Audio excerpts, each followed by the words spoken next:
Oke, selamat malam menyaners dari seluruh penjuru negeri. Kita kembali lagi di Rabu Menyan yang ke-92 hari ini. Dan nampaknya tidak akan berakhir sebelum harus berakhir. Hari ini masih bahas hal yang sama. Kita masih sang Puspotajem dengan judul Gelaring Keraton Kencono. Oke, ini nampaknya Bro Panji sudah masuk.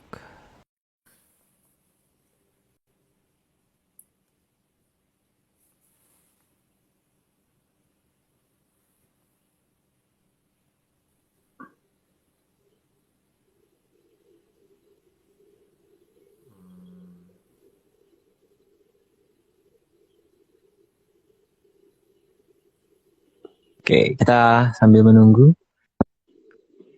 Nah, ini dia. Wah, Halo.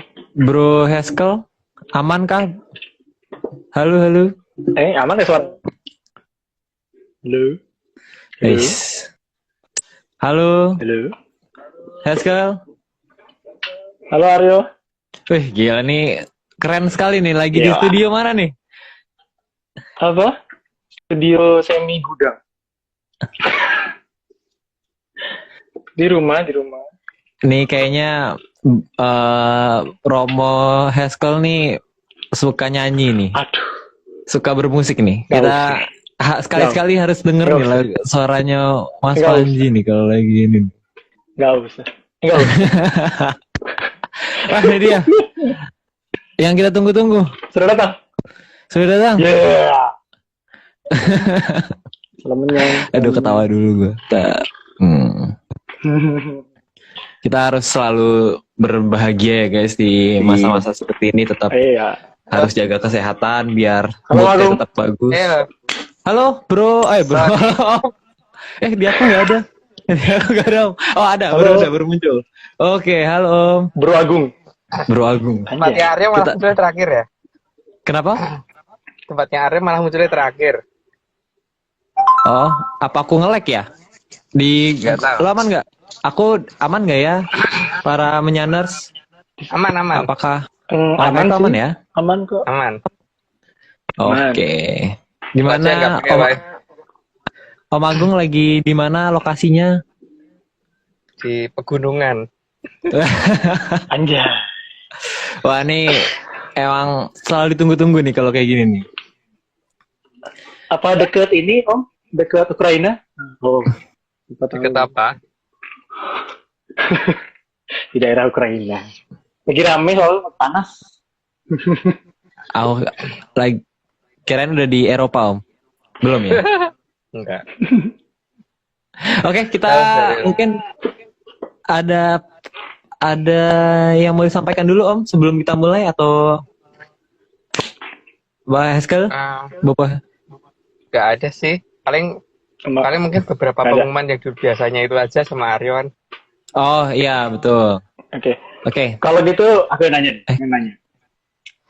Oh Haskell mau nanya? Aku nanya nih. Oh iya. Sebelum mulai. Ya monggo. Aku dengerin 91 nih. Dengerin 91 nih Om. Mbak Vicky itu udah lewat Pusoko. Nah, aku juga pengen nih Om. Pengen menambah. Atau bahkan dapet. Aku nggak tahu. Nah itu Kan yang berhak kira-kira membagi tuh itu bukan aku tuh Haskell. gimana sih Om? Yang berhak membagi itu kan bukan aku. Yang membagi itu kan beliau ya. Leluhur kita yang tidak membagi yang pertama itu, dan itu bukan berdasarkan tua dan muda loh, tapi berdasarkan yang ngerti ngelakoni dan enggak, dan itu aja kan yang bisa ngelakoni dan tidak gitu.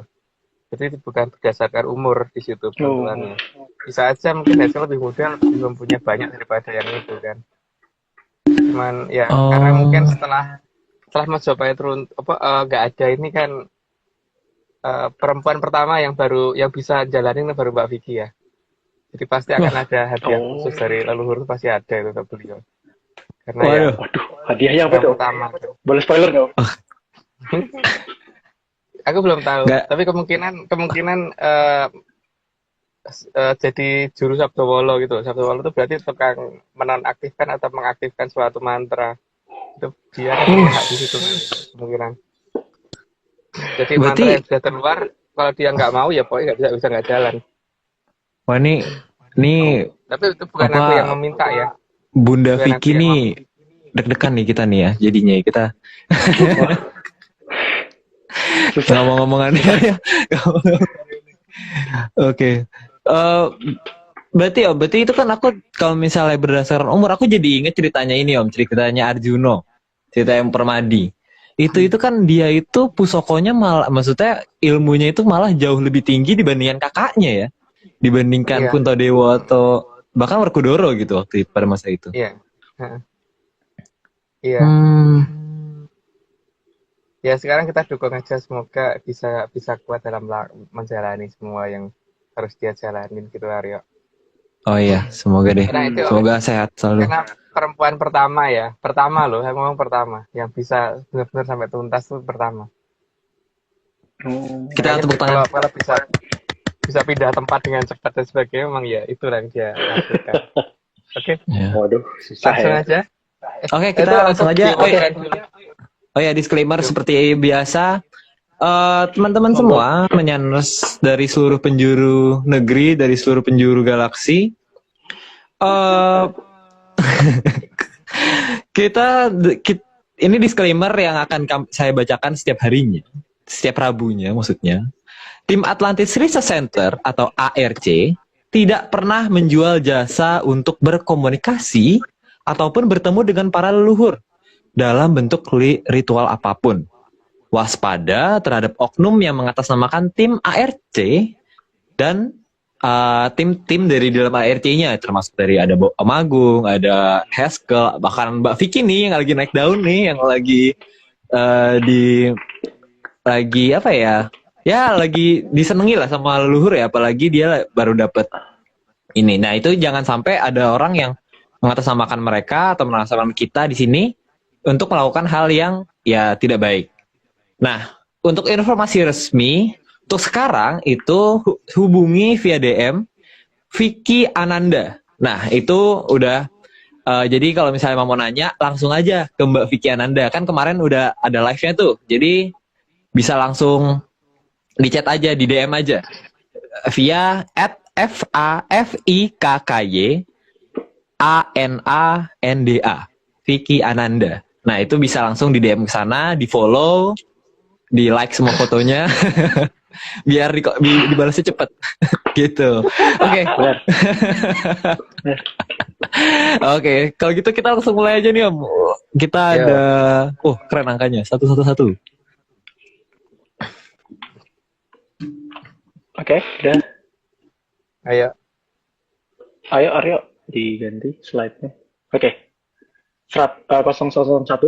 Keraton menurut Atlantis Research Center berasal dari kata keratuan.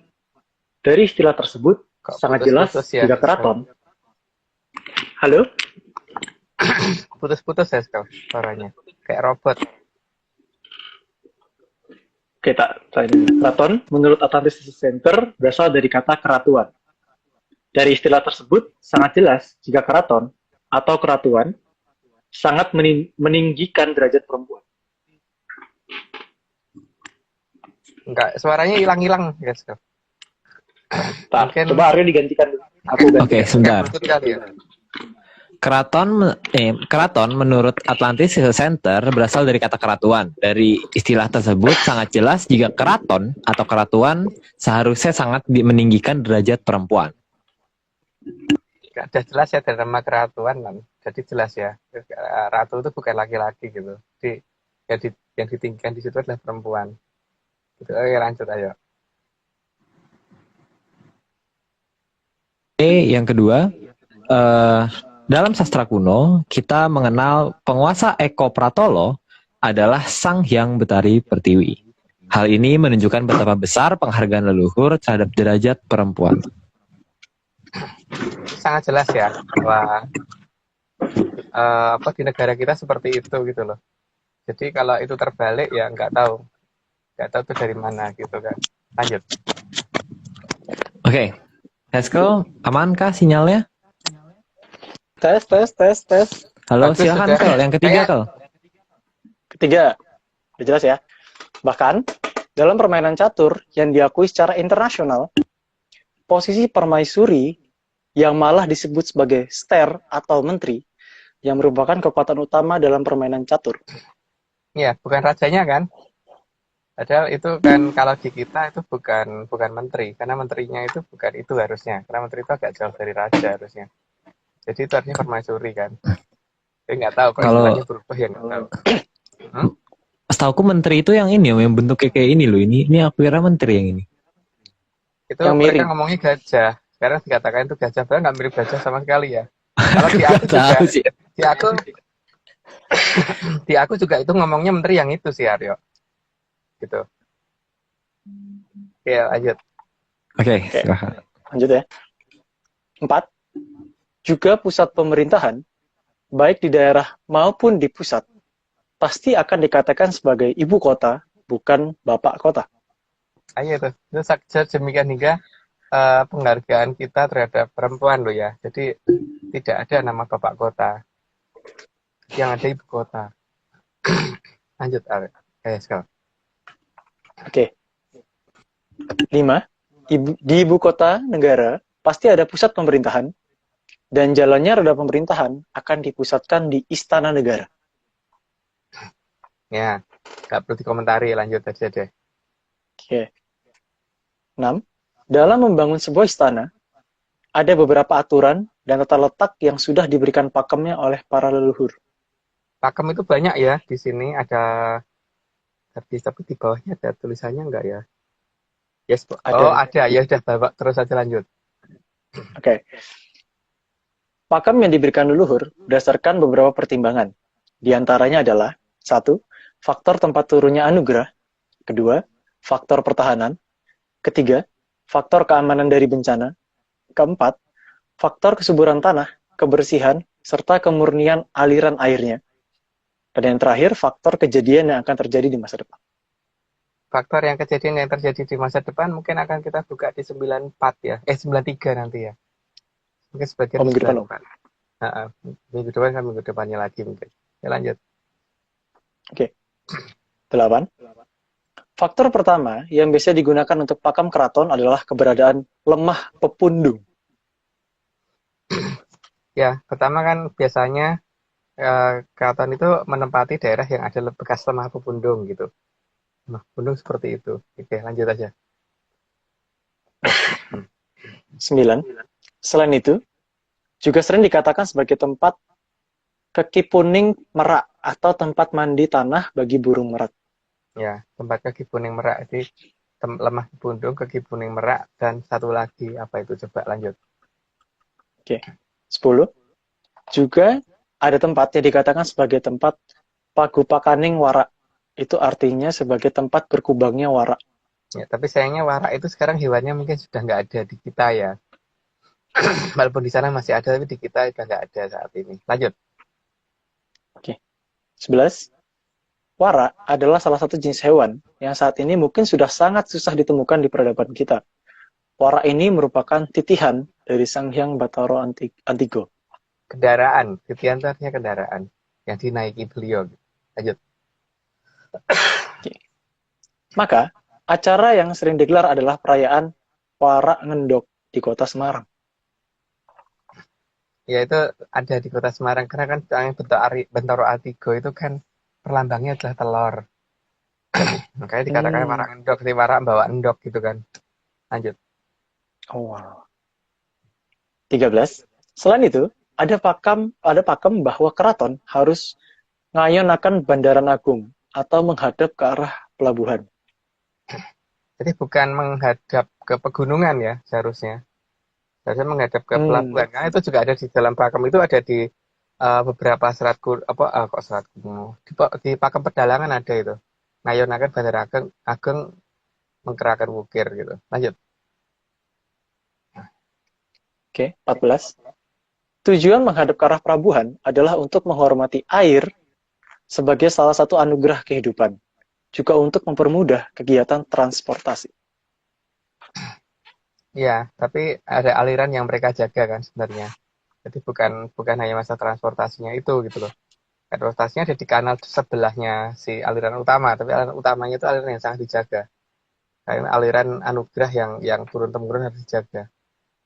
Sehingga kalau ada yang ngomong bahwa aliran itu ada di jauh dari ada keraton yang katanya jauh dari aliran itu aneh gitu. Seharusnya enggak. Lanjut.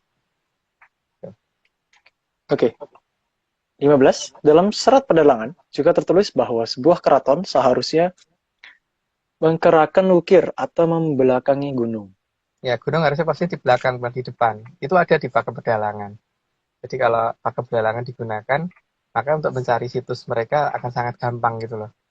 Jadi pertama cara nyari situsnya yang pertama ya namanya aja dewa dikatakan raja dikatakan Titisari Dewa, jadi daerah Parahyangan yang harus dicari kan, bukan di daerah yang jauh dari Parahyangan gitu. Terus di belakang gunung, di depan tuh perairan gitu loh. Harusnya itu kan pakem mencarinya, bukan mencari daerah yang jauh dari itu. Apalagi jauh dari Parahyangan, nggak mungkin banget. Lanjut. Berarti harus ada rumah yang besar ya? Oke, lanjut. Enggak, lanjut. 16. Masih di Serat Pedalangan Wayang Kulit juga dikatakan ngerengaken pasabinan atau di kirinya terdapat persawahan. Ngirengaken itu artinya Ngerengaken. ya di kirinya adalah sawah. Jadi itu mempermudah mencari di dekat Cibubur ini dengan patokan itu gitu kan. Gitu. Di mana Mojopahit pasti nggak akan menggunakan pakem itu gitu. Lanjut.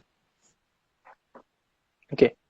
Tujuan lain keberadaan sungai di depan istana adalah juga untuk mempersulit pihak lawan untuk mencapai istana.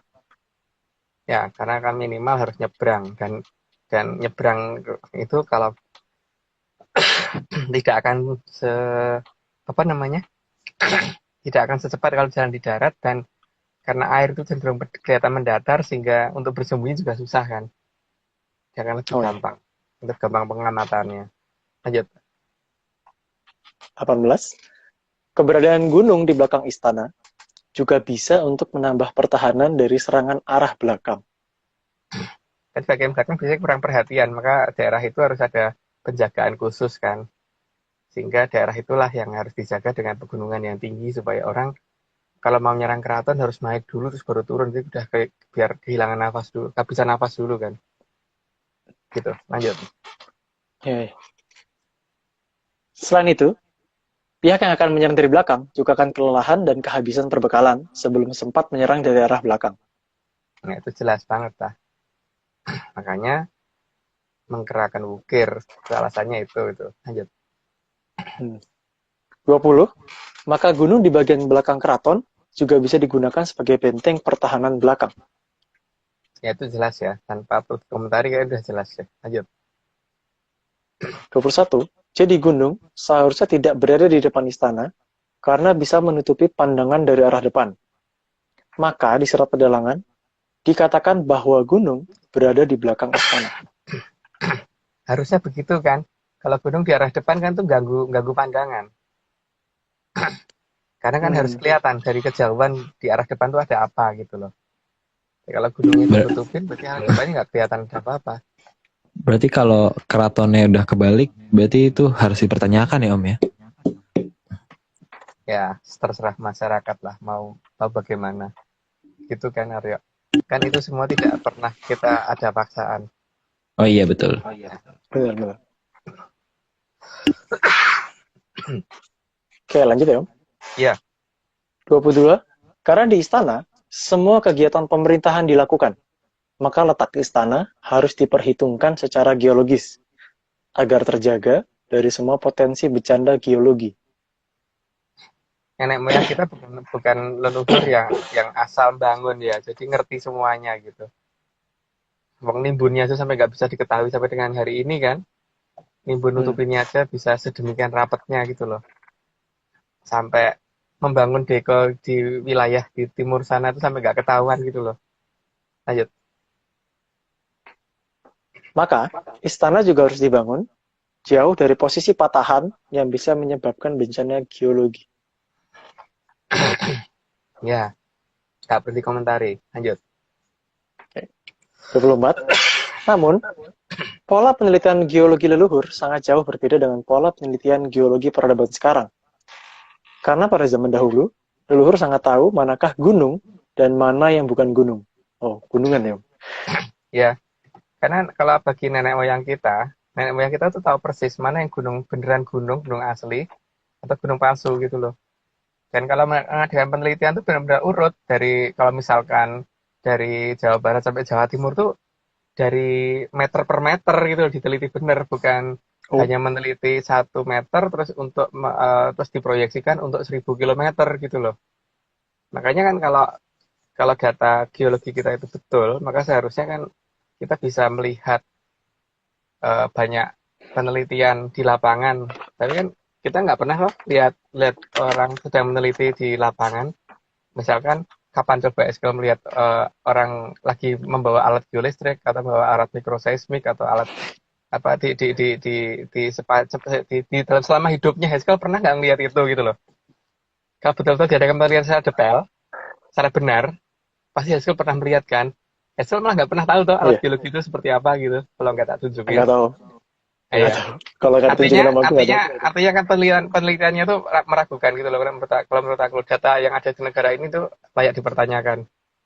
Data geologi kita layak dipertanyakan. Lanjut. Oke. 25. Leluhur juga sangat tahu di mana ada gunungan atau gunung imitasi yang terdapat bangunan di dalamnya. Nah, ini bisa harus diteliti, bukan kemudian pakai teori ya toh. Kalau kita Hmm. membantah suatu teori dengan suatu kenyataan itu harus menggunakan penelitian lapangan, bukan berdasarkan teori. Tapi kan kenyataannya dulu orang-orang geologi itu membantah keberadaan Gunung Lelako itu pakai teori, bukan pakai bukti data lapangan. Dan yang ada hanya melarang, padahal kalau dibuktikan beneran mungkin akan kaget itu, mau ada beneran gitu. Jadi eh, yang jelas kalau kalau penelitian itu akurat, data geologi kita akurat, maka seharusnya banyak orang melihat orang pernah mengadakan penelitian di lapangan, ya kan? Artinya Hmm. alat penelitian geologi seperti ya tadi yang tak katakan, entah itu biomagnet, entah itu georadar, entah itu mikroseismik, entah itu alat pengukur seismik, entah itu alat geolistrik dan sebagainya, masyarakat pasti akan ngerti karena alat-alat itu pernah mereka lihat karena penelitiannya ke banyak tempat gitu kan, bukan hanya sebatas apa namanya 1 meter untuk sekian ribu kilometer gitu loh. Ya mungkin bukan 1 meter, mungkin lebih, tapi proyeksinya nggak tepat kalau kalau apa namanya. Ya pokoknya aku nggak percaya dengan data geologi kita yang ada lah. Gitu. Lanjut. Oke. 26. Leluhur juga sangat tahu gunungan atau gunung imitasi mana yang berbahaya.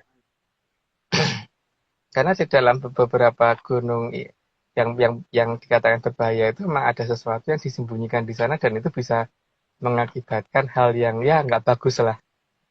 Seperti makanya digambarkan ada gunungan seperti itu karena bisa membahayakan orang banyak kalau itu muncul.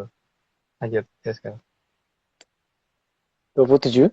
Leluhur juga sangat mengetahui gunungan yang berupa gunung padang atau gunungan kelowong. Ya, Gunung Kelawang itu berarti emang dalamnya nggak ada apa-apa. Jadi mbok yo digali ya malah akan malu sendiri gitu loh. Gitu ya. Jadi saya udah ngomong loh ya bahwa Gunung Padang itu tidak di dalamnya tidak ada apa-apa. Silahkan dibuktikan kalau nggak percaya. Kalau memang memang orangnya bisa kontak dengan leluhur pasti sudah mundur dari lama untuk masalah Gunung Padang. Lanjut. Oke. 28. Karena menurut Babat Menyan, padang itu artinya terang. Atau lebih jelasnya jika dilakukan scanning, maka akan terang. Karena memang kelowong atau kosong. Ya, Kak. Itu penjelasan penjelasan anu ya dalam babat menyan kita ya. Kalau pengen membuktikan silahkan, tapi kalau kita udah ngomong bahwa Gunung Padang dapat dikatakan 100% kosong, silahkan dibuktiin kalau nggak percaya dan silahkan dibanggakan kekosongan di sana itu gitu. Lanjut, Jessica. Oke. 29. Tapi ada gunungan kelowong yang digunakan untuk lelaku. Dan pasti namanya bukan padang. Nah, iya, kalau tol lagu Hmm. kan karena memang pernah digunakan ya namanya bukan Padang karena tidak karena ada sesuatu yang pernah ada di sana kan, jadi nggak boleh dikatakan Padang. Lanjut. Karena yang sedang lelaku akan berusaha melihat cahaya atau sinar dari dirinya, maka pasti menghindari daerah yang padang. Dapat dipastikan nama tempat yang digunakan berlaku tidak mengandung kata Padang. Nah, itu untuk patokan ya. Untuk patokan. Jadi kalau ada yang membanggakan tentang penemuan Gunung Padang, itu silahkan dibanggakan gitu. Dan saya menjamin di sana pasti tidak ada apa-apa karena pakem di dalam pedalangan dan sebagainya menyatakan Gunung Padang tidak termasuk Gunung Kelowong, jadi tidak ada isinya. Lanjut. Dan silahkan dibanggakan dengan hal itu gitu. Lanjut. Oke, 31. Selain itu, kebersihan aliran airnya juga harus diperhatikan, karena manusia sangat membutuhkan air. Ya namanya keraton harus dekat dengan air yang bersih. Kalau airnya nggak bersih ya gimana gitu kan. Karena yang ada di keraton itu kan manusia dan pasti butuh air gitu loh. Ini kan untuk minum, untuk mandi dan sebagainya. Masuk iya di keraton nggak ada air gitu kan, lucu juga. Lanjut. Benar. 32. Kualitas air harus benar-benar ada dan terjaga. Karena segala aktivitas manusia, dari mulai mandi, masak, mencuci, dan sebagainya, pasti membutuhkan air bersih. Ya karena air itu hal yang utama ya. Yang utama yang harus ada gitu. Jadi bukan air yang airnya benar-benar yang tawar gitu. Berarti dan bening gitu loh. Bukan berwarna. Hmm. Ya, tapi kan itu keputusan untuk mendirikan suatu istana itu bukan keputusan dari saya.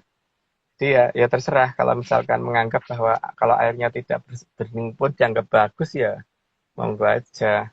Tapi yang jelas ada loh dalam pakem pedalangan itu bahwa airnya itu juga harus bersih dan dikatakan bersih itu bening bukan berwarna.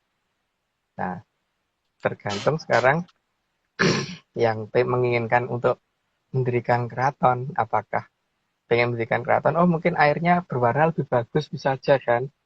Oh mungkin Hmm. karena airnya kita sudah terbiasa pakai air yang jernih, yang bening. Mungkin kali ini kita pakai air yang agak berwarna gitu kan. Mungkin karena ada pandangan lain dan itu dianggap sebagai hal yang bagus, ya kenapa enggak ya. Tapi yang jelas kalau saya sih tidak suka dengan kondisi air yang seperti itu gitu. Tapi kalau kalau itu dianggap bagus ya monggo aja. Tapi bagi aku sih tidak bagus gitu. Lanjut. Tidak dilarang lah ya, Om. Enggak dilarang. Oke, 33. Kebutuhan air bersih akan sangat tinggi di ibu kota. Maka, pasokan air bersih di ibu kota harus benar-benar bisa diandalkan kebersihannya dalam jumlah yang melimpah. Jadi harusnya kan menggunakan sistem saringan sesedikit mungkin aja udah beres gitu loh. Jadi seperti ini kan air itu harus yang bersih, yang ada di dekat ibu kota harusnya seperti itu. Tapi kalau mungkin pengambil keputusan udah bosan dengan air yang bersih ya nggak apa-apa. Itu kan haknya mereka karena mereka yang ngambil keputusan. Kalau mereka bosan dengan oh enggak sudah terlalu bosan kita pakai air yang bersih ya sekali-kali pakai air yang nggak begitu bersih ya nggak apa-apa toh. Lanjut Hazel. Ya, benar. Pengen mencoba-coba air. Nah, mungkin 34. Maka, seharusnya sumber air di ibu kota keadaannya tidak seperti di dalam gambar ini. Ya tapi kalau pengen seperti itu kan juga nggak ada yang bisa ngomong enggak kan ya terserah lah mereka yang bikin keputusan. Lanjut Hazel. Oke, 35. Air di dekat ibu kota seharusnya bening, bukan berwarna-warni.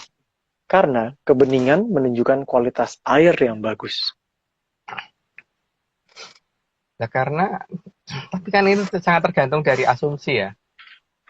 Kalau asumsinya berpikir bahwa air kalau bening itu nggak bagus, memang kita mau maksa kan enggak. Kalau mereka berpikir bahwa air yang bagus itu yang ada warnanya, memang kita mau maksa kan enggak juga Esko. Itu hanya yang pengambil keputusan bahwa oh, mereka sudah bosan dengan air yang bening ya mereka biarin kalau mau air yang berganti warna entah biru, entah hijau, entah coklat, entah apa gitu kan itu hak mereka. Loh, kalau atau mungkin malah kayak pelangi gitu loh airnya gitu. Ya lanjut. Aduh, oke. 36. Apalagi leluhur sudah bersusah payah memindahkan aliran Amertosari yang ada di Kahyangan ke negara kita saat ini. Maka anugerah ini sebaiknya harus dijaga dengan baik. Ya itu kan kalau yang bisa ngelihat. Kenyataan sekarang banyak orang yang nggak bisa ngelihat kan. Karena Parahyangan Atau tempat Parahyangan yang mana aja di mana kan nggak banyak yang tahu. Yang bisa moto Mojopahit kan juga baru Aryo, gitu kan. Jadi ya Atas perintah nggak Bopo bisa. Agung. Arya memang Tapi kan, sakti. iya, makanya kan nggak ini kan. Itu terserah mereka. Lanjut, Jessica. Atau mungkin ada yang mengerti mengerti tanda kutip. Oke, 37. Karena bagi para leluhur, kemakmuran akan kembali jika aliran Amartosari dijaga dengan baik. Sehingga para leluhur menempatkan istana selalu tidak jauh dari aliran Amartosari. Ya, makanya seharusnya pusat kerajaan kita nggak pernah pindah loh. Hanya sekitar sini-sini aja gitu loh. Kalau ada yang ngomong sampai jauh di sana ya itu hak mereka. Kalau mereka percaya dengan hal itu. Tapi kalau aku nggak percaya, gitu aja kan. Kita nggak percaya boleh kan? Boleh om. Kita juga nggak pernah melarang orang lain untuk percaya sama kita juga Boleh. enggak kok. Hmm. Iya. Oke, lanjut. Oke, 38.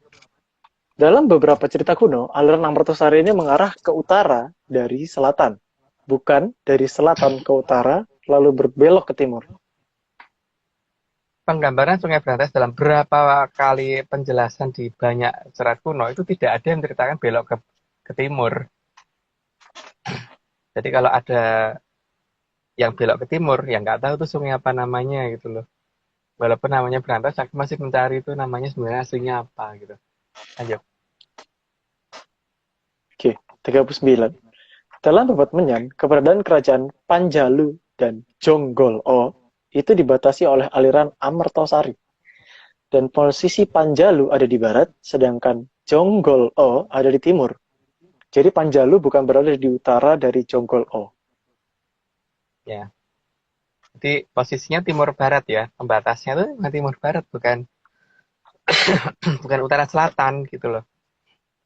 Nah, tapi kalau misalkan orang mau berpikir bahwa itu yang benar utara selatan itu ya hak mereka.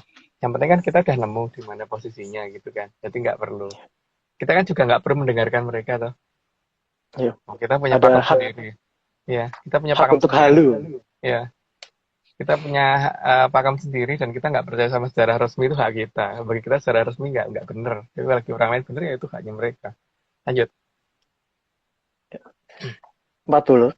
Juga untuk menunjukkan keberadaan Kahyangan Untoro Segoro yang dilambangkan dengan arah utara sebagai penandaan dari kaki kahyangan yang berada di bintang Pancar Utoro atau bintang Polaris.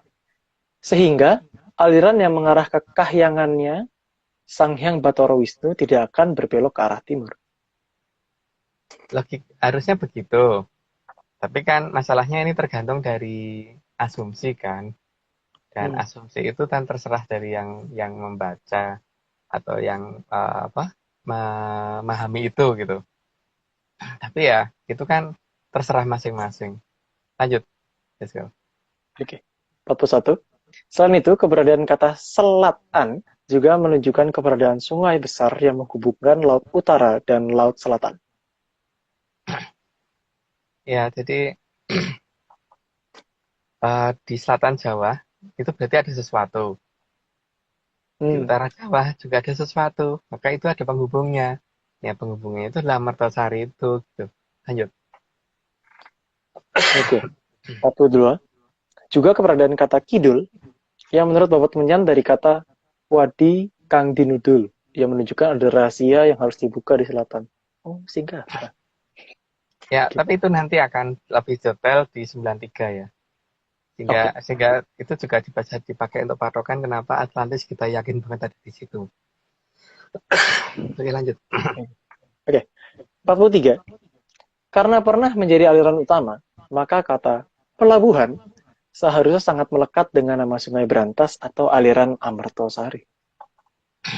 Ya makanya seharusnya nama pelabuhan itu ada di Jawa Timur kalau memang seperti itu ceritanya gitu. Tapi kok nama pelabuhan adanya di daerah Pelabuhan Ratu gitu loh. Di selatan Jawa itu nama pelabuhan cuman itu loh. Yang pakai nama pelabuhan. Coba deh perhatiin. Dan terkenal lagi. Terus namanya Pelabuhan Ratu lagi. Kenapa Pelabuhan Ratu nggak di Jawa Timur? Gitu kan. Lanjut. Ya. 44. Karena pernah menjadi aliran yang sangat dijaga, maka juga harus memiliki dramaganya. Karena apa namanya, di sana adalah tempat untuk kehidupan dan tempat untuk ini ya, ada kerajaan kan pasti ada perdagangan, pelayaran dan sebagainya. Sehingga pasti butuh dramaga. Nah, dramaganya kenapa ada di situ? Kalau kalau aliran Amertosa apa kalau aliran Berantasnya ada di timur, apa nama dramaganya ada di situ gitu loh. Jadi ya aku nggak percaya drama apa Berantasnya di timur. Itu lanjut. Oke. 45. Karena ada aliran yang disembunyikan atau hilang, maka ada daerah yang merupakan bekas aliran air. Oh, bekas ci. Ya, ada nama daerah bekas aliran air gitu. Nah, air itu dikatakan ci atau si gitu kan. Jadi ya terserah dinamakan bekas aliran air jadi daerah bekas apa gitu. Dan nama itu kayaknya menjadi suatu daerah yang cukup besar gitu loh sekarang, bukan daerah yang sempit gitu. Bahkan di situ juga ada beberapa nama-nama seperti bulak kapal dan sebagainya gitu kan. Itu tapi itu versi kita. Kalau orang lain nggak percaya itu juga kita nggak pernah maksa. Lanjut. 46. Selain ada nama bekas air, seharusnya juga ada nama tempat yang menunjukkan bekas banyak kapal pernah berlabuh. Ya, makanya kan ada nama-nama yang di situ ya. Dan nama-nama itu terkumpul di Jawa Barat loh, bukan di Jawa Timur loh. Iya. Makanya ya saya lebih percaya ini pasti ada di Jawa Barat gitu. Soal orang nggak bisa menemukan itu terserah mereka, mereka nggak nyari. Kalau kita kan nyari, kalau kita nemukan ya pantas gitu. Lanjut. Oke. 47. Maka harus bisa dipahami bahwa aliran Amartosari adalah anugerah pemberian dari para sang hyang kepada manusia. Maka seharusnya tidak meletakkan ibu kota jauh dari aliran suci. Ya, makanya ibu kota kita di Jakarta dan itu nggak pernah jauh-jauh pindahnya gitu loh. Dari zaman dulu sampai zaman sekarang harusnya nggak pernah jauh-jauh. Jadi memang nama itu udah melekat dari lama dan itu ada di situ tuh terus-terusan gitu harusnya. Ya begitulah, lanjut aja. 48. Meskipun saat ini aliran Amartosari tidak terlihat, seharusnya dicari, bukan ditinggal pergi. Karena saat ini memang ditutup. Penjelasan ditutupnya nanti ada di 93 ya. Nah, Oke. sengaja ditutup supaya aman. Lanjut. 49. Meninggalkan dan tanpa mencari di mana aliran Amartosari berada, sama saja dengan meninggalkan anugerah besar bagi negara ini. Iya dong. Jadi ada anugerah yang dibawa turun dari kayangan oleh nenek moyang kita dulu, terus kemudian ditinggalkan begitu aja gitu. Ya itu kalau pengen meninggalkan ya terserah. Tapi kalau aku sih nggak mau gitu. Tapi kan pengambil keputusan itu bukan aku kan, Pascal. Jadi terserah Ya. yang ngambil keputusan. Kalau memang mau menjauh dari anugerah itu haknya dia gitu. Lanjut. Haknya dia, bukan kita. Berarti. Ya, bukan haknya dia, bukan haknya kita. Oke. 50. Meskipun tidak ada yang melarang untuk menghindar dari anugerah yang ada, tapi alangkah sangat disayangkan jika anugerah itu justru jatuh ke negara lain. Ya, makanya sebaiknya kita mulai mempertimbangkan faktor itu gitu. Tapi untuk kita saja ya, karena kan itu kan bagi yang mau. Kalau bagi yang nggak mau kan nggak apa-apa. Lanjut. Ya. 51. Faktor jongkol juga merupakan faktor terpenting. Karena leluhur sudah memperhitungkan posisi berdasarkan bersih dan tajamnya mata leluhur dalam melihat masa depan. Jadi kalau bagi leluhur, masa depan itu bisa diprediksi. Nah, kalau orang sekarang kan enggak. Jadi ya itu, kalau kemudian apa namanya leluhur banyak menghitung banyak hal yang tidak bisa kita ketahui itu memang ya wajar. Karena ada banyak hal yang bisa mereka jangkau tapi tidak bisa kita jangkau gitu. Tapi itu bisa terjangkau dengan jelas bagi leluhur gitu loh. Maka buktinya mereka bisa meramal dengan tepat kok. Lanjut. Let's go. Oke. 52. Karena leluhur mampu melihat masa lalu dan juga masa depan pada masanya beliau. Maka bahasa yang diturunkan ke kita saat ini juga merupakan bahasa yang serba present atau yang sudah terjadi. Sehingga bangsa ini tidak akan berbicara berdasarkan aturan waktu yang berbeda-beda. Ya, kita tidak ada aturan yang menjelaskan bahwa ngomong itu harus pakai future, pakai past tense, itu nggak ada. Semuanya present untuk nenek moyang kita. Makanya itu sebenarnya gambaran bahwa masa lalu, masa depan, dan masa sekarang itu bisa disatukan dengan nenek moyang kita. Gitu. Oke, 53. Karena semuanya terbaca di masa lalu, karena semuanya terbaca di masa ketika leluhur kita dulu masih hidup secara fisik, maka kita diwarisi semua ucapan serba present.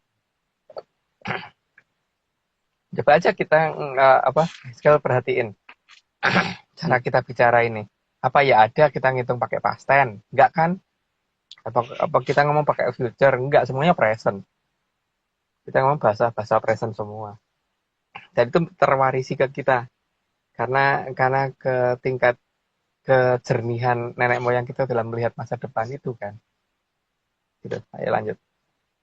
Jadi meskipun kita ngomongin masa lalu, tapi tetap bahasanya present juga kan? Gitu. Iya. Oke. 54. Tidak terlalu banyak aturan bicara dalam bahasa Kawi dan Sangsekerta. Tapi pada bahasa yang saat ini digunakan, justru banyak aturan berbahasa yang hanya bikin ribet. Dan anehnya, karena mengikuti zaman yang juga sedang aneh ini, maka keanehan berbahasa tadi secara aneh malah dibakukan agar makin aneh. Dan agar bahasa sendiri jauhi oleh masyarakat sendiri. Memang sungguh peradaban yang aneh. Disadari apa tidak, masyarakat kita tuh jenuh dengan bahasa Indonesia resmi.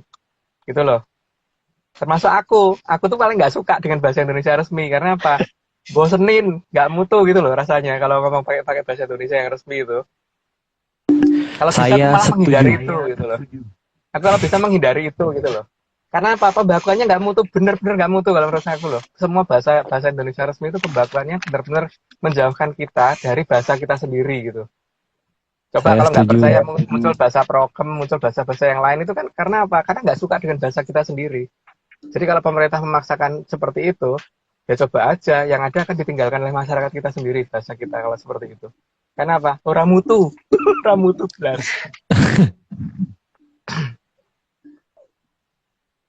Oke. Terus terang loh, aku hidup di negara yang bahasanya nggak mutu tuh ya ini loh. Bahasa nggak mutu bahasa Indonesia. Waduh, nggak ikutan. Nggak ikutan. Jejak digital susah. Lanjut ya. Oke. Ya. Oke, 55. Bagi leluhur, semua sudah dipersiapkan di masa lalu, karena masa depan itu bisa terbaca. Iya. Karena masa depan itu kebayang dengan jelas dan bisa terbaca dengan jelas. Maka semuanya sudah dipersiapkan jutaan tahun yang lalu ya. Bukan hanya ratusan tahun yang lalu gitu. Lanjut. Oke. 56. Banyak sekali serat kuno yang sudah menuliskan tentang masa depan. Namun karena terlalu gamblang, maka malah menjadi tidak jelas oleh campur tangan filsafat.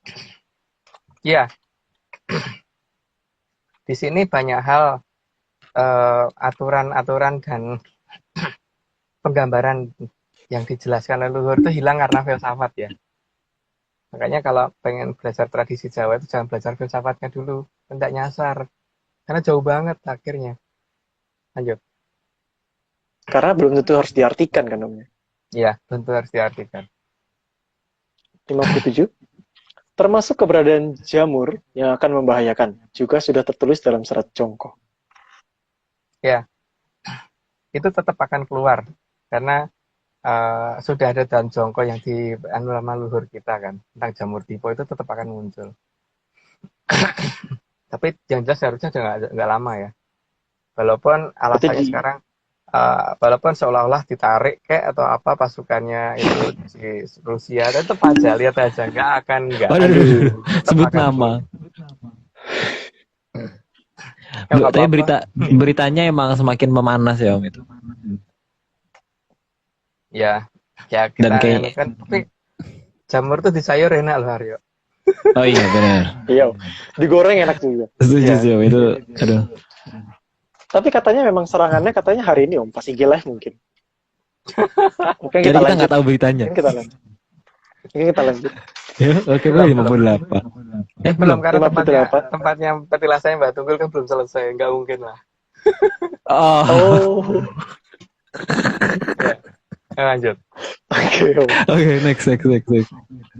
Maka leluhur sengaja menempatkan negara kita di daerah yang jauh dari sumber jamur yang membahayakan. Itu jelas salah satu perhitungan yang di anu leluhur ya. Dan bagaimana menghindarkan itu kalau efeknya sampai sini juga ada. Lanjut. Oke.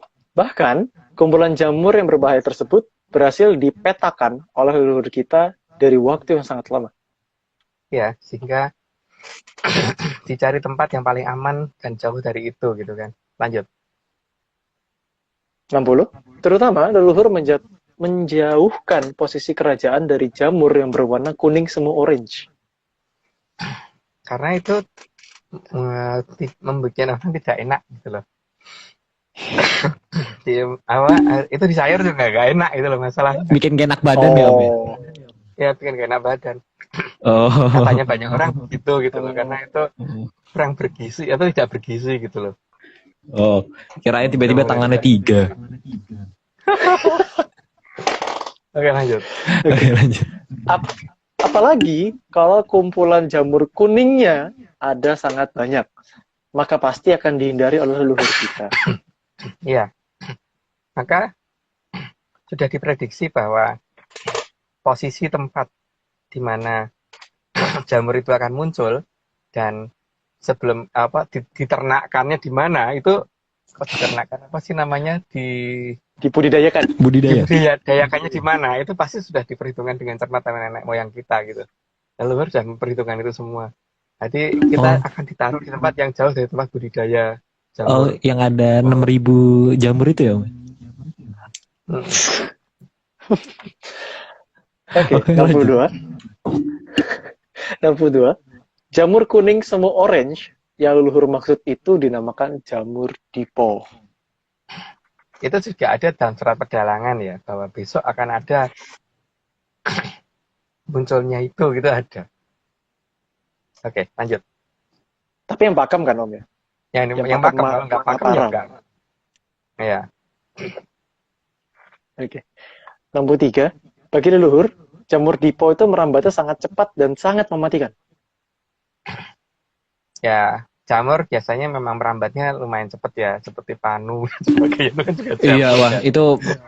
itu merusak sih, Om. Mematikan itu. Mati gaya kita jadinya. Ya, itu tapi jamur yang nggak bisa dimakan itu ya. Kalau jamur Iya, jamur itu shiitake. tapi kalau Si jamur enoki. yang bisa dimakan ya ini. Nah, itu membahayakan dan itu jadi hitung gitu loh. Efeknya seberapa gitu kira-kira nantinya. Lanjut. Oke. Selain mematikan, jamur dipo juga sangat merusak unsur tanah, udara, dan air yang sangat dibutuhkan oleh manusia. Ya, makanya kemudian gambarannya leluhur bahwa hati-hati besok bumi bakal digaru sama diluku gitu kan. Jadi garu itu akan duluan sebelum digaru dan diluku. Digaru itu digaru itu ada alatnya tuh mungkin pakai anu ya apa namanya yang ya mungkin lihat di internet deh namanya garu itu seperti apa. Kalau luku itu bajak karyo dibajak ya membajak di sawah itu loh. Dan digaru itu berarti biasanya duluan daripada diluku. Jadi nanti kan garunya sampai mana terus lukunya sampai mana gitu loh. Itu sampai yang bentuk cakaran itu bukan? Ya,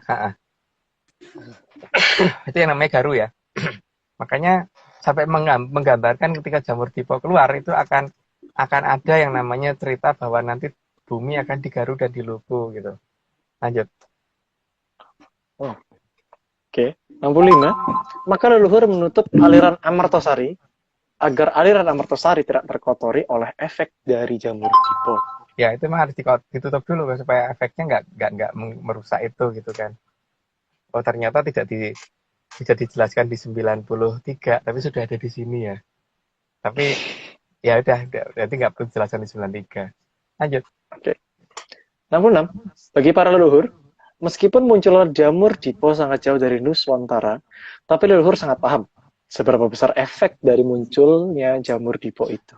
Ya karena namanya adu jamur dipo dan di sana diternakkan gitu loh, dibudidayakan gitu kan dan hasil dari budidaya itu kan tentu saja membahayakan. Maka kita harus jauh dari lokasi tempat budidayanya itu gitu. Lanjut. Oke. 67. Wah, ini sama gue kecepatan nih. Karena sebegitu besarnya efek dari jamur dipo, leluhur sampai menggambarkan arthropoda bagaikan sedang diluku dan digaru. Ya, tadi sudah tak jelasin ya. Tapi duluan ini ya, jadi kan luku itu di belakangnya garu. Jadi garu dulu baru di luku kan. Tadi ya moga-moga ya, nah kita nggak perlu dijelasin lah. Lanjut. Oke. 68. Diluku atau dibajak akan mengakibatkan posisi tanah terbalik-balik. Sehingga tanah menjadi lebih gembur dan siap ditanami dengan tanaman yang baru. Atau tanaman lamanya sudah dipindahkan terlebih dahulu. Ya itu namanya digaru dan diluku. Ya seperti itulah. Makanya yang leluhur kita membagi atas datangnya prahoro itu atas datangnya garu sama datangnya luku kan. Jadi nanti ada batas di mana daerah ketika garunya udah nyampe dan lukunya masih jauh itu harus segera. Nanti lanjut dulu aja. Oke. Aku harus tanya itu. 69. Dan efek luku atau membalik tanah yang terjadi dari efek jamur dipo akan merata di seluruh Arcapada. Itu dalam cerita kita ya, jadi tidak layak dipercaya ya. Karena ini kan dongeng, terserah. Tapi kan namanya dongeng, kalau dipercaya kan ya yang salah yang percaya. Lanjut.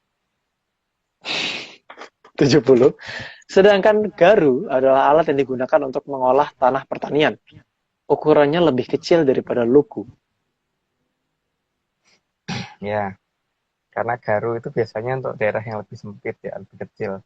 Tapi dalam hal ini akan ada kolaborasi antara garu dan luku itu nanti masalahnya. Collab ya. Garu ada di depan sebelum mereka akan kolaborasi gitu loh, garu dan luku, dan garunya di depannya luku gitu. Berkilo-kilometer yang jelas. Lalu kan berkilo-kilometer di depan luku. Oke, lanjut. Oke. Efek jamur dipo di beberapa daerah yang tidak terkena luku, maka akan terkena efek garu. Ya, garunya ini akan nyebar dengan rata karena mungkin lukunya terhenti di beberapa tempat. Lanjut. Oke.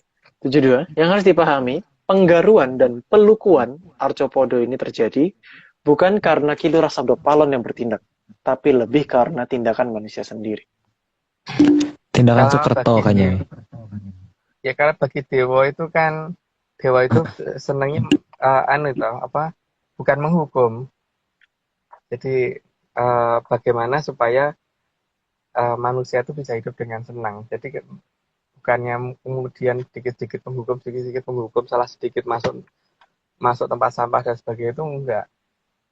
Jadi ya leluhur enggak begitu. Jadi kalau ada orang yang melakukan Sabdopalon, bisa dilihat ini nanti apakah itu semua tindakan dari Sabdopalon atau tidak. Ini akan ketahuan bahwa itu bukan tindakan dari Sabdopalon.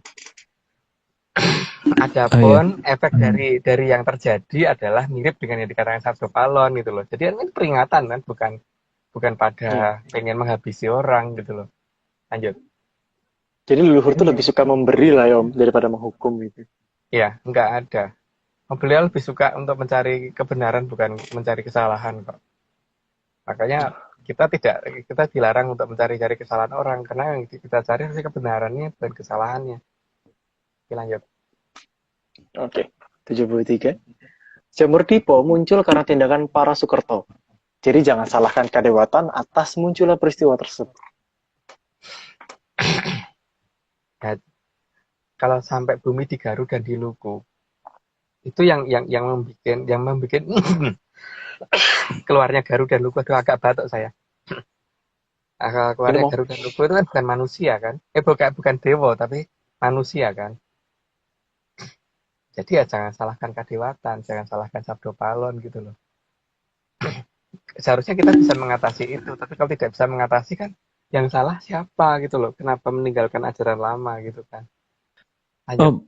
Berarti Om, sorry ini aku kalau misalnya tiba-tiba nih ada orang yang nanya, misalnya ya, ini aku nggak tahu ada orang yang nanya benar atau bukan, tapi kok Kadewatan membiarkan gitu Soekarto muncul gitu atau Soekarto ngeluarin jamur Dipo gitu. Loh, masalahnya kan bagi kadewatan itu semua itu dikasih kesempatan.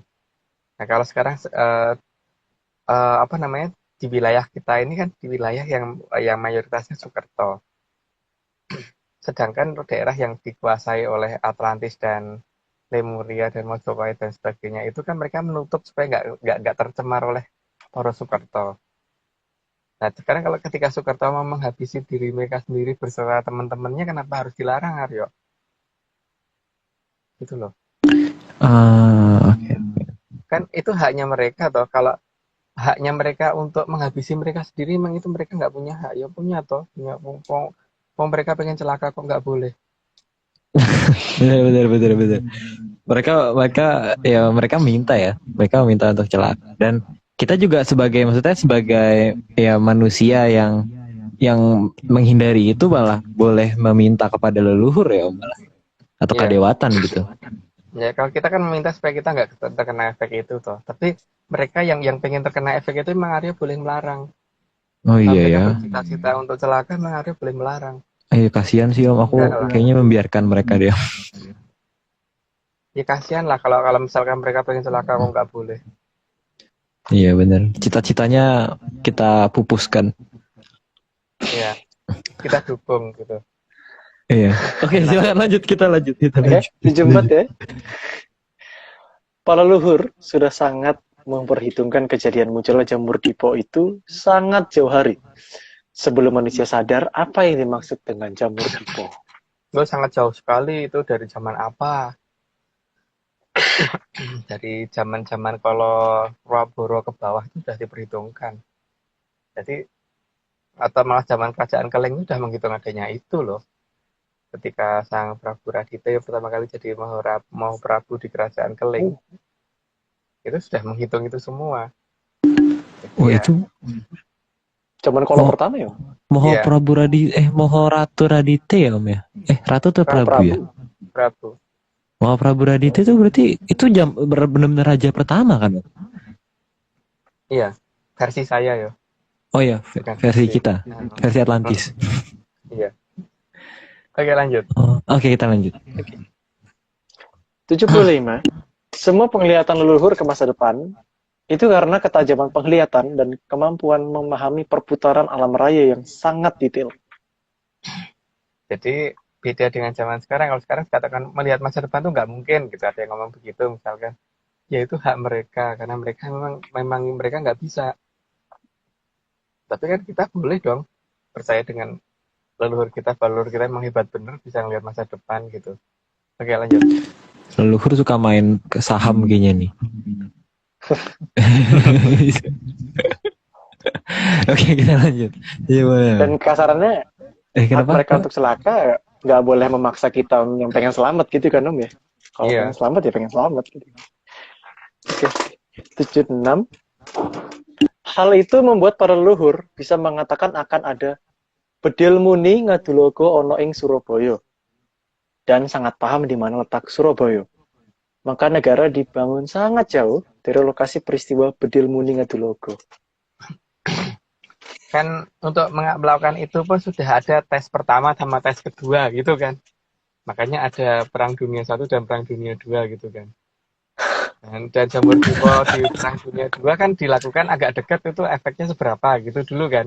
Ternyata nggak nyampe sini. Tapi kan ketika yang pada final test itu jelas nanti akan sampai karena besar banget itu karena adu jamur Dipo dan sangat besar. Nah, untuk itu nanti berarti memang perlu pengamanan lebih gitu kan. Lah pengamanan lebihnya itu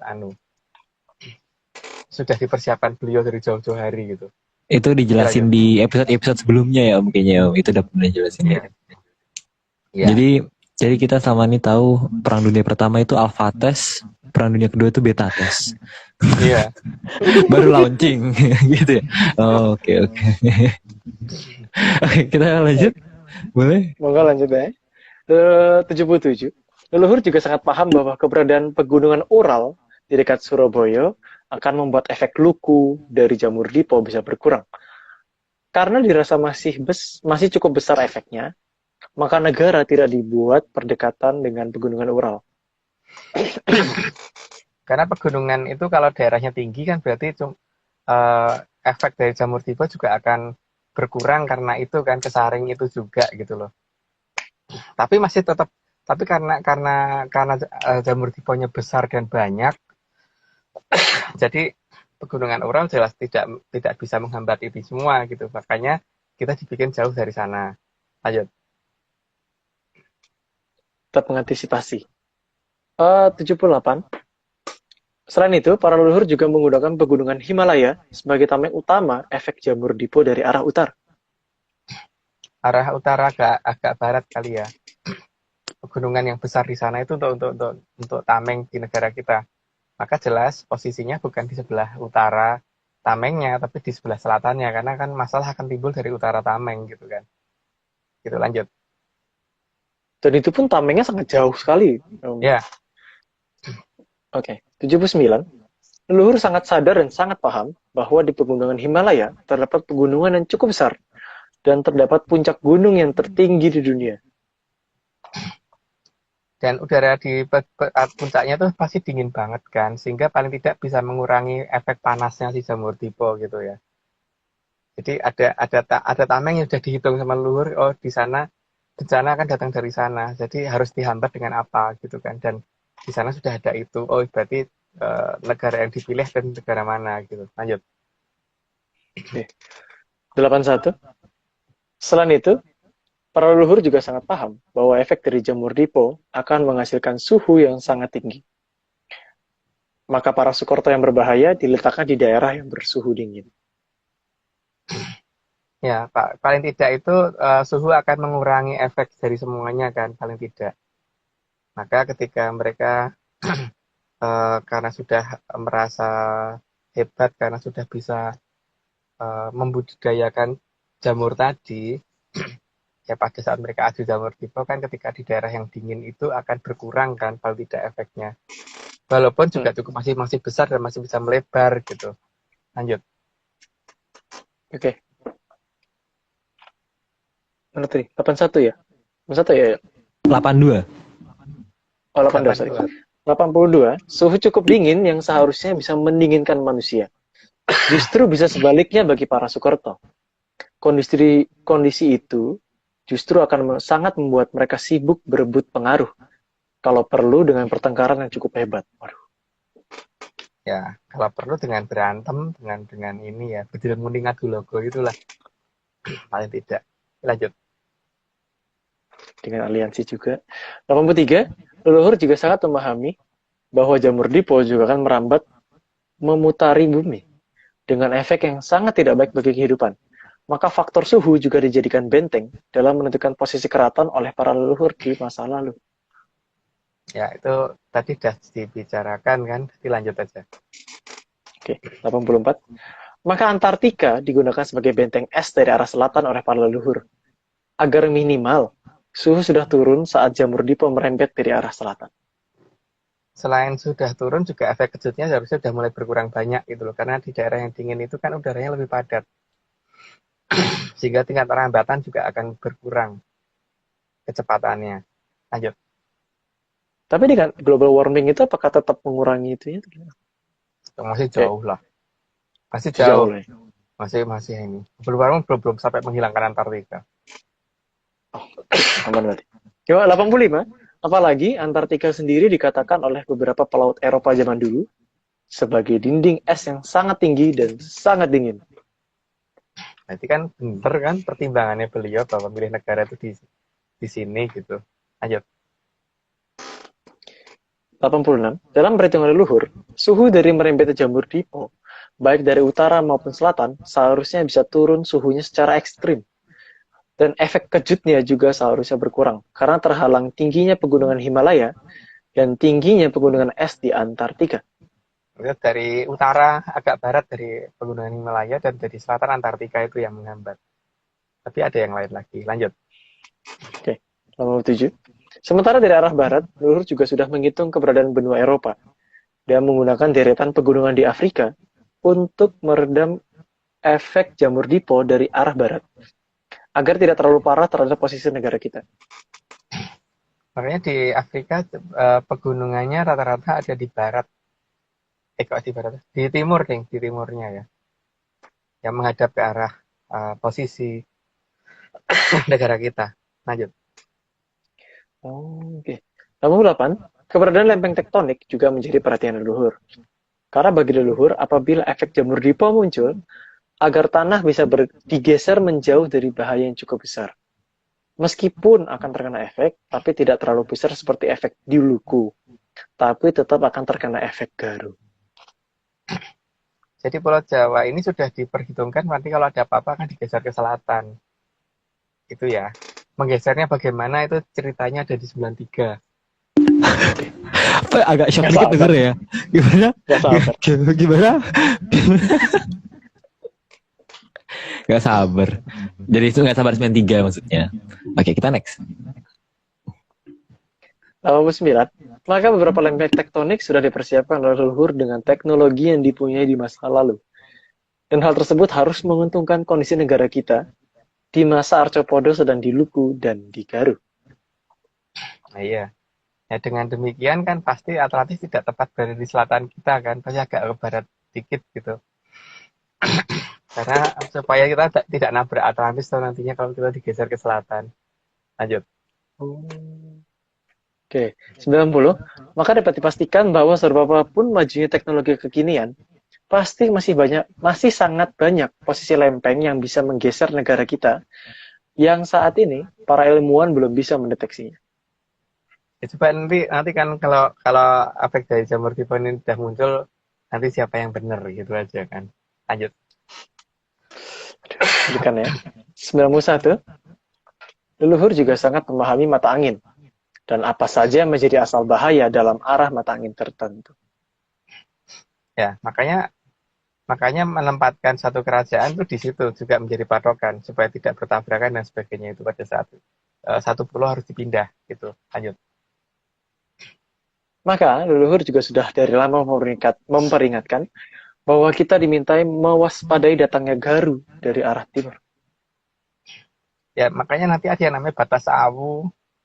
Ketika batas awu ini sudah mulai muncul, berarti tanah Jawa harus digeser ke selatan gitu kan. Oke, lanjut. Digeser. 93. Karena dari arah timur tidak memiliki cukup benteng alam yang tersedia. Ya, tapi ada cara untuk menghambat itu ada caranya. Lanjut dulu. Oke. Di 94, di timur hanya ada samudra Pasifik yang cukup luas. Maka disinilah fungsi lempeng yang bisa bergerak dianggap penting oleh leluhur. Ya, karena untuk memindahkan. Oke, lanjut. Oh, jadi lempengnya dibuat conveyor gitu ya? 90. Jadi kayak baggage claim, Mbak. Iya. Penuh pesawat kita. Oke. Lanjut. Tapi tentu saja, efek dari Arcopodo, Katdiogabah, dan Interi pasti tetap akan terjadi. Karena gerakan lempeng tektonik yang sudah diatur para leluhur agar bergerak menjauh dari bencana besar. Ya. Ya, karena leluhur tahu banyak ya, tapi masalahnya kan kalau dia nggak tahu ya itu haknya yang nganggep lah. Lanjut. Ini 96. Leluhur juga sudah menghitung posisi semua gunung. Salah satunya adalah Gunung Semeru untuk dijadikan benteng terhadap keraton yang saat ini juga masih disembunyikan oleh leluhur. Ya, cuman yang dinamakan Gunung Semeru yang sekarang itu bukan Gunung Semeru yang kita maksud loh ya. Lanjut. 97, Gunung Merapi juga sudah diperhitungkan menjadi sistem armor pada kendaraan lapis baja. Tujuannya untuk menghalau gelombang kejut yang datang dengan menggunakan gelombang kejut lain. Harusnya gunung berapi ya. Jadi ketika Gunung Merapi. makanya kita kan sering diminta untuk membakar dupo gunung itu kan ketika dupo ini menyala itu kan hanya untuk perlambang bahwa akan ada gunung yang meletus, tapi meletusnya gunung itu untuk menghalau gelombang kejut yang datang dari arah timur gitu loh. Dor berurutan gitu nanti. Untuk menghalau itu. Untuk membuat supaya ya kayak sistem armor yang di tank itu loh. Eskel. Jadi kalau ada rudal mendekati itu, dia meledak duluan supaya ledakan dari dia itu untuk menghalau supaya rudalnya tidak bisa masuk ke sistem lapis baja di tank gitu. Gitu ya. Buset. Itu sudah dihitung ya. Ini mind blowing ya. Mind blowing nih. Ini terus tapi benar-benar berarti semuanya tuh diperhitungkan ya, bahkan dari posisi Iya. gunung aja diperhitungkan banget ya. Ya, makanya kan Mojopahit pasti ada di baratnya sistem armor kan, bukan di timurnya sistem armor itu gitu loh. Iya, kalau buat misalnya ngelindungin. karena di sini tadi Gunung Semerunya bukan Gunung Semeru yang kita tahu sekarang ya, yang ada di Ya. peta sekarang berarti kan. Mm-mm. Mm-mm. Wah, nih Dan, asik nih. dan itu ada kok urutan tentang bagaimana gunung itu meletus tuh ada di beberapa serat kuno ada, dan alasannya ini sebenarnya. Jadi supaya bencana itu bisa dikurangi dengan meletusnya gunung gitu kan, malahan bukan meledaknya gunung untuk menambah bencana, tidak. Ya lanjut. Oh, oke. Oh. Menarik. Ini perhitungannya sangat rinci berarti ya. Wah, nih ahli Ya. Yang mana nanti matematika. 993 ya, karena bagaimana menggeser Pulau Jawa itu kaget aku dengan penjelasan dari beliau tentang bagaimana tanah Jawa itu akan digeser ke selatan jika Jamur Dipo sudah merembet dari arah timur dan sudah Ya aku melewati ya. garis awu gitu ya. Lawu Shock atau banget awu dengernya. itu. Oke, lanjut. Australia. Oh ya, lanjut. Kita next. Oh, oke. 98. Di kendaraan lapis baja, seperti tank, pasti ada lapisan armor yang juga bisa meledak. Dan lapisan ini akan memberikan efek kejut yang membuat ledakan di luar tank agar tidak melukai dinding tank. Ya, itu sudah itu mereka baru menemukan kapan sebenarnya nenek moyang kita sudah mengaplikasikan dari dari jauh hari ya. Gitu ya. Pakainya organik loh, Jo. Ya sistem armor organik ini. Oke, lanjut. Armornya gunung lagi. 99. Sistem perlindungan seperti inilah yang membuat leluhur menentukan posisi agar pegunungan aktif ada di timur dari keraton. Ya, artinya daerah yang dilindungi pasti ada di baratnya, bukan di timurnya gitu. Lanjut. Oke. 100. Maka tanah Parahyangan diletakkan di barat, bukan di timur. Maka dapat dipastikan kerajaan Medang Kamulyan atau Lemurian dan Mojopahit atau Wilwotikto pasti ada di barat dari sistem perlindungan armor gunung berapi yang ada di Pulau Jawa. Ya itu iya dong. Kalau masuk iya perlindungannya ada di timur, terus kemudian keratonnya ada di timurnya, nggak melindungi ya seperti itu. Lanjut. Make sense. 101. Maka para sanghyang juga menitipkan aliran Amertosari atau sungai berantas di tanah Parahyangan yang saat ini ditutupi sampai selesainya efek Jamur Dipo. Supaya tidak rusak aliran itu, gitu. Jadi malah ditutup dulu. Lanjut. 102. Maka sangatlah tidak mungkin jika keraton Mojopahit terletak di Jawa Timur dan Medang Kamulyan atau Lemurian di Laut Jawa. Karena sistem perlindungan alam di kedua tempat tersebut kurang tepat. Ya, kalau asumsinya begitu, berarti menganggap nenek moyang kita tidak bisa melihat masa depan kan. Lanjut. 103. Wah, ini menarik nih. Keraton Atlantis justru memiliki lebih banyak perlindungan alami. Lanjut aja. 104. Karena adanya benua Australia di sisi timur dari Keraton Atlantis. Ya, dan pegunungannya Australia kan ada di sebelah baratnya ya, sehingga kan di situ untuk menghambat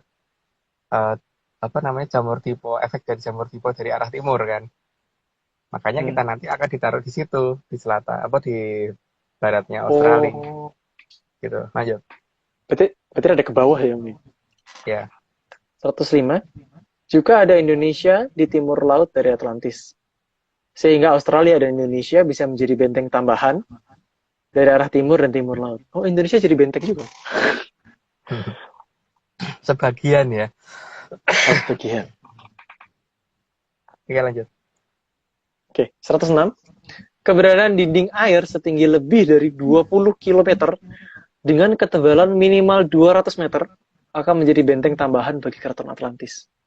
Ya, karena itu akan menghambat gelombang kejut sisa dari jamur tipe yang nanti muncul gitu. Lanjut. Oke, 107. Sistem perlindungan yang dimiliki Atlantis jelas menunjukkan bahwa Atlantis bukanlah sebuah kerajaan primitif dan pastinya masih ada hingga saat ini. Ya tapi kalau dianggap sudah nggak ada itu haknya yang anggap nggak ada ya. Kalau kita sih nganggap masih ada gitu kan. Lanjut. 108. Karena kemampuannya membaca semua tanda-tanda zaman, maka Atlantis tidak mungkin terletak di Samudra Atlantik, Samudra Pasifik, Eropa, apalagi Yunani. Juga tidak mungkin berada di benua Asia, Afrika, ataupun Amerika. Jadi Atlantis dapat dipastikan berada di Samudra Hindia. Karena kemampuan mereka melihat tanda-tanda zaman itu ya yang mengakibatkan mereka tahu persis mereka harus meletakkan kerajaannya di mana gitu loh. Lanjut. Oke. 109 terakhir. Mugi tansah wonten ing saselo selaning garu, rikala arcopodo di garu, soho di lugu, amargi jumedelipun sang jamur dipo. Mugi enggal rawuh kamulyan kraton Gilang Kencana, kang arso ambawani Tribuana. Ya itu nggak perlu terjemahkan karena itu hanya kata-kata terakhir dari kita. Oke, terima kasih Haskell dan Aryo. Oke, terima kasih. Waduh. Semakin seru hari ini ya. Pembahasannya semakin seru sih. Sebenarnya aku makin ngeliatnya makin ini ya, saintifik ya. Walaupun maksudnya ada penjelasan, seharusnya ada bukti nyatanya gitu. Selalu, walaupun ada selalu, tapi kayaknya kali ini didukung oleh berita. Jadi agak deg-degan. Kali ini didukung oleh berita, jadi deg-degan juga. Seperti biasa, wah ini masih ya, sama ya. Kita slide terakhir masih belum ada perubahan, masih seperti sebelum-sebelumnya. Oke, wah. Ini gimana Om nih kondisinya sepertinya lagi kurang sehat ya Om? Iya, agak kena batuk aku Aryo. Waduh, lagi kayak gini Om. Tapi udah tes antigen sih enggak bukan corona, cuman batuk biasa katanya. Bagus. Puji ya. Ya udah, puji ya. Oke, berarti mungkin ini kayaknya harus ada debut nih Om, debut baru nih Om, menurut aku nih Om. Siapa nih? Ya Om ya, kayaknya nih yang baru saja lagi digadang-gadang oleh para eyang nih harus segera naik nih. Iya Om ya. Iya. Oh, siapa nih? Narasumber baru ya? Narasumber baru nih kita nih. Mungkin minggu keberapa ya Om ya? Ada narasumber baru nih. Ya kalau enggak 94 ke sana mungkin narasumber bukan hanya saya tapi sudah mulai bisa ada yang bisa gantiin gitu kan. Tapi nanti lihat siapa ya. Wah, asik. Agak sabar nih. Gak sabar. Wah, yang jelas yang baru dapat Pusoko lah. Oh, aduh, bisa cloning dia. Ya udah, oke. Oke. Terakhir, ada lagi Om yang mau disampaikan atau dari Haskell mungkin? Ya mungkin cuma pengumuman itu aja, Rio. Pengumuman yang diulang lagi. Oh ya, pengumuman seperti biasa ya. Kita ulang lagi bahwa tim Atlantis. Kita nggak pernah bosan, jangan sumpah ini nggak boleh bosan ya teman-teman semua. Tetap waspada, iling dan waspodo karena kadang-kadang ada iling dan waspodo yang sebenarnya nggak iling dan waspodo.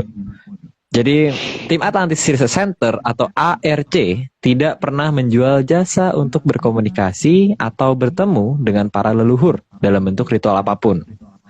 Waspada terhadap oknum yang mengatasnamakan tim Atlantis Research Center atau Saudara Agung Bimo Sutejo atau mungkin saya sendiri, Haskell atau Mbak Vicky. Nah, dari tim Atlantis Series itu punya informasi resmi, hubungi via direct message atau pesan apa bahasa Indonesianya? Pesan pribadi. Japri via Instagram @Vicky_Ananda. Ini debutan baru. Ini dari chat nih, yang dari tadi chat ya? Iya, dari tadi chat itu beliau nih lagi sangat dekat dengan leluhur, jadi pasti akan jawabnya akan cepat. Yakin saya 100%. Jadi @FAFIKKY ANANDA Vicky Ananda. Kayak harus ada pelang gitu Vicky Ananda. Lama kita harus pikir flyer ada Vicky Ananda gitu biar cepet. Iya, oke. Nah, itu ye. Yeay, kita kalau gitu malam ini sudah sampai hari ini sekarang aja ya, Jam. saat ini ya udah 10.20 nampaknya. Om Agung juga nampaknya harus segera istirahat biar bisa lebih segar lagi. Bisa membawa informasi-informasi yang tentunya sangat berharga ya buat kita ke depannya. Apalagi buat pengikut Atlantis Series atau bahkan ya kalau misalnya emang nggak dianggap penting ya monggo. Kita tidak memaksa. Oke. Jadi sekian dari Atlantis Rabu Menyan hari ini yang ke-92. Terima kasih kepada Bapak Agung yang sudah mau meluangkan waktunya malam hari ini, Bapak Heska dan Aryo. Aryo. Jangan dong. Oke, dan seluruh tim ARC lainnya yang sudah bergabung, yang sudah mau membantu dan ya membantu kesuksesan Rabu Menyan sampai saat ini. Jadi sampai jumpa di minggu depan. Oh ya, ada ini mungkin kita di pertemuan ke-100 ya Om ya. Mungkin ada kopi Atlantis lagi Om. Oh, belum tahu karena banyaknya data yang lagi turun saat ini, makanya kita belum bisa menentukan kapan kopi Atlantis, tapi kemungkinan paling cepat di 100. Oke, jadi Cepat itu. teman-teman nih semua menyaners yang merasa pertanyaannya dilewatin mulu di chat, bisa banget nanti kita di Rabu di Kopi Atlantis itu bisa ditanyakan semuanya. Tapi ya kalau bisa pertanyaannya yang belum pernah dijelaskan di kolom di sini lah di sini, jadi bisa efektif dan semua pertanyaan bisa terjawab. Jadi sekian dari Apalagi narasumbernya 2. Oke, jadi sekian dari kami. Sampai jumpa di Rabu minggu depan di episode 93. Sekian dari kami. Salam sehat. Salam menyan. Sehat semua. Salam menyan. Sehat selalu. Semuanya. Yuk. Bye-bye.